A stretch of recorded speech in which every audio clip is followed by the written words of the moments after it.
Good morning, this is the Fat Health Teacher, and I wanted to share with you a few things. I think what I'm going to start doing right now, at least until I figure out my groove at school, is I'm going to do a weekly digest. Highlights, all that kind of good stuff.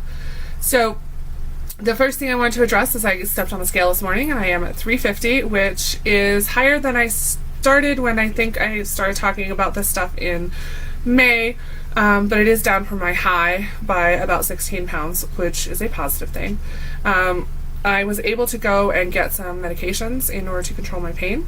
One of the things that was happening is that I was in so much pain that I didn't want to move, and not moving caused me to be in more pain, and so it was kind of this cyclical thing. So I got some pain management.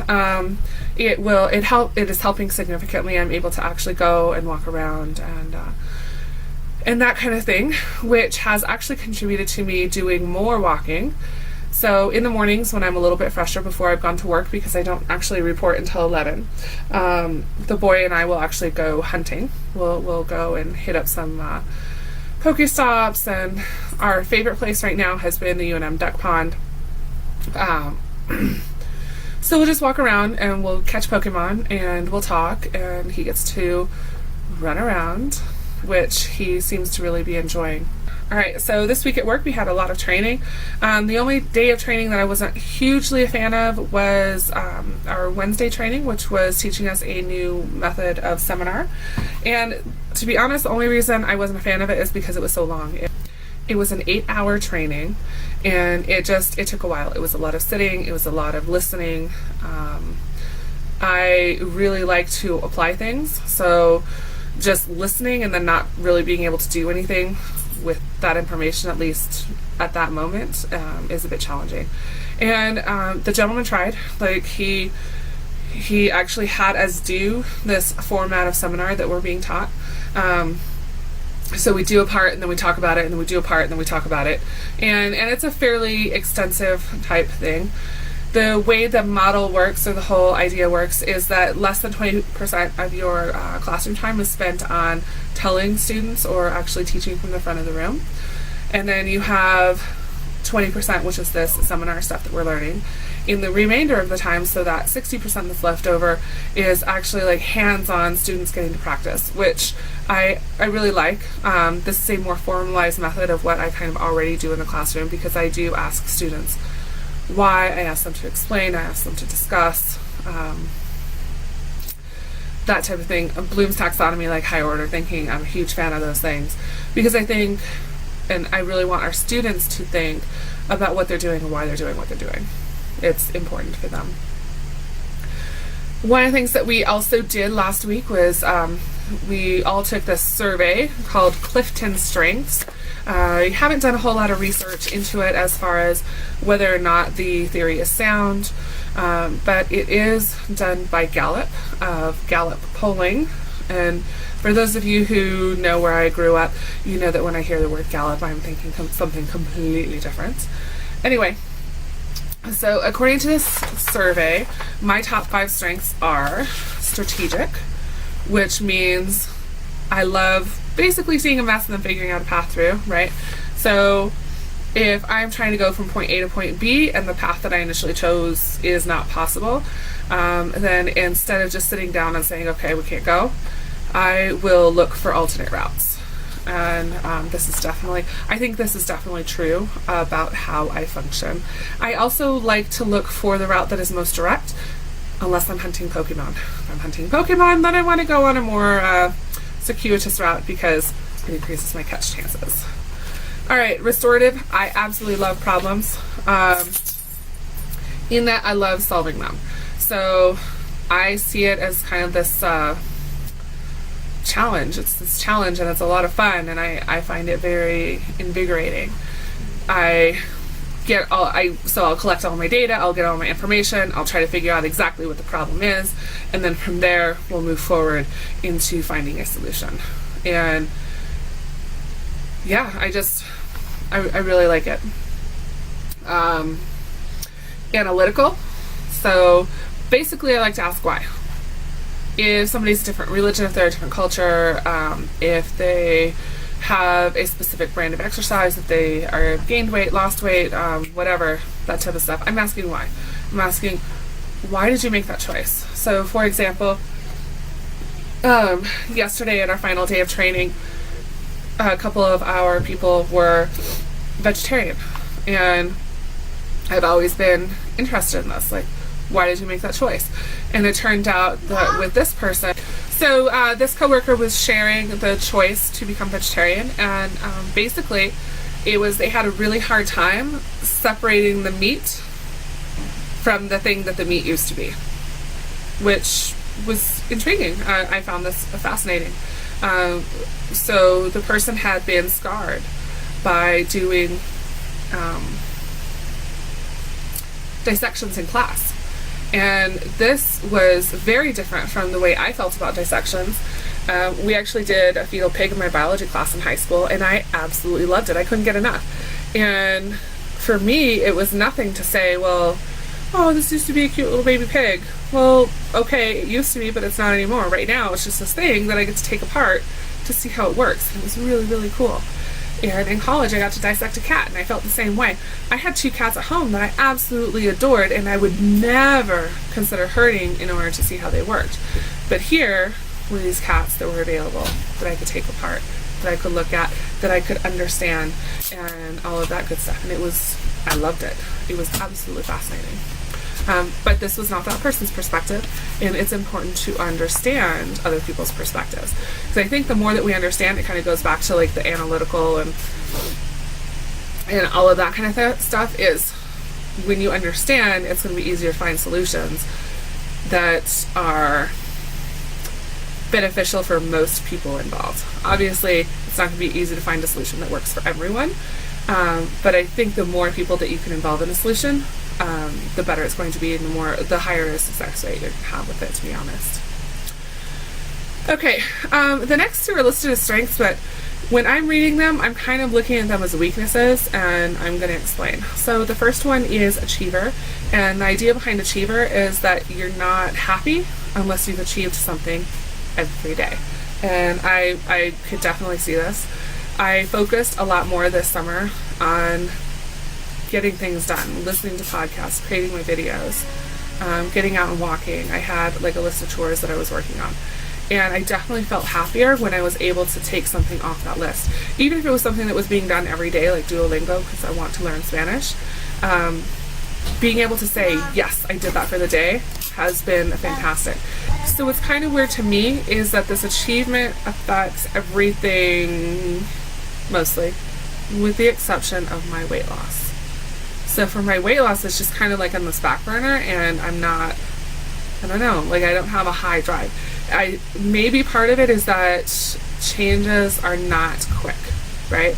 So I'm not going to step on a scale and say, oh, I lost 2 pounds today, because that's not realistic. So, I mean, yeah, I think that's intriguing. Achievers tend to work longer hours. They actually are invigorated by new tasks and being able to take things off of the list. The last one, again, could kind of be a weakness. So this one is responsibility. I take psychological ownership for things. So if I say I'm going to do something, then I'm going to do it. And if I can't do it, like, it bothers me a lot that I can't do it. So I'm not just going to say, oh yeah, I'll totally do that for you, and then not follow through. I will have a lot of guilt if I don't follow through. I find this to be true. And the biggest recommendation that this section says is that I need to learn how to say no, which is pretty relevant for work, because I don't think I've said no yet to anybody at work. And in fact, my boss has actually said, I'm a little concerned that there's going to be too much on your plate, and I really want you to focus on these things. And I think she's absolutely right. Because I do tend to do that. Oh yeah, I can do that, and I can do that, and I can do that, and I can do that. And then I end up with 50 plates of things that I'm trying to do, and they'll get done, hopefully, if I don't run out of time. But I do need to be more selective. Okay. Alright, so yesterday we were team building exercises that were set up by my boss, and I gotta say, I've never participated really in anything this long. This was a series of activities. They were quite enjoyable. You get to kind of see the dynamics of the school. At the very end, we did this. So probably my favorite activity was this puzzle, because as I've established that I love puzzles. And everybody's given a piece of carpet. If at any point that carpet is left completely untouched by somebody or something, then you lose the piece of carpet. And you need this piece of carpet because everybody in your group has to get from point A to point B by only stepping on the carpet, because the carpet is basically like your lava-proof foot pedestal thing. So you have to get from point A to point B. It's basically full of lava. You can't be in the lava unless you have the carpet between you and the ground where the lava is. If you step off the carpet, then you have to go back to the beginning. The most important part and the biggest part of this challenge was no one can exit the lava field until everyone is in the lava field. So I don't know if this is making sense. Anyway, because of how I do, I conceptualized an idea really quickly, and that was that we could share our little, cookie cutter things, because we're not allowed to slide them across. And what we would do is you put one down, put your foot on it before you let go, and then you step on that, and then you get another tile, and the person in front is going to put it down, and then before they move their hand, they're going to put their foot on it so they don't lose a tile. And they're going to leave their foot on that back tile until the next person steps on, right? So the conceptualizing was very simple. The execution was very challenging. And I actually, so I gave the group my idea, and then I just kind of backed off, and I helped with like the little stuff, because I also like doing that. And I also was really trying not to like be super bossy, which was cool, because at the end, when we were analyzing everything that we were doing, and when when the person who's directing all the activities asked us for feedback and just to comment on the process for the day, there were a lot of people who said, I'm a natural leader, and we had so many leaders that I decided to just stop and to listen.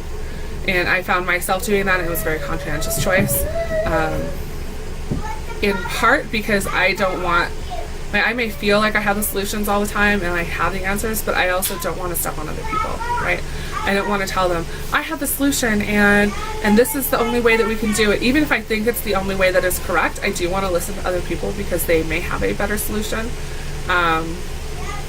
And also, I don't want them to be completely disenfranchised, because I don't want to do everything by myself. That's too much work, right? I want other people to know that they can contribute and they can help as well.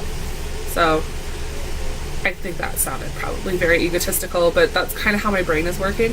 So I really, really, really enjoyed the Friday activities. We were at a park. We were there like all day. It was kind of a shortened day, and we got to talk to each other. We got to explore. We got to accomplish things with each other. So one of them is we were given a circle of rope, and then we had to figure out how to make letters, like bubble letters, using the rope. And that was a lot of fun. Seeing how different people approached the solution was a lot of fun.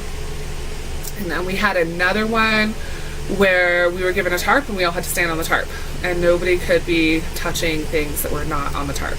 So you could be suspended and kind of outside the, if you were to draw lines up from the wall, from the tarp, if you were to draw lines up, you could be outside of that as long as you weren't touching the ground. So the way that one works is you step on the tarp, and then everybody steps off, and then she makes the tarp smaller, and then you step back on again, and she will walk the perimeter of the tarp to make sure that nobody's doing it. And then you step off, and you step back on, and it was a lot of fun. There was another one where it was passing a ball, and we got to get a lot of practice with other people's names. And that one was, how can we do this faster? How do we do it faster? How do we do it faster?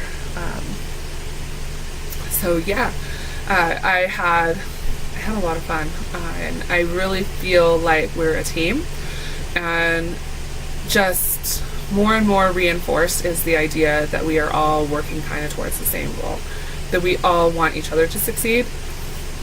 and that we all genuinely want our students to succeed, and we haven't hit that point where we're just like, they don't care.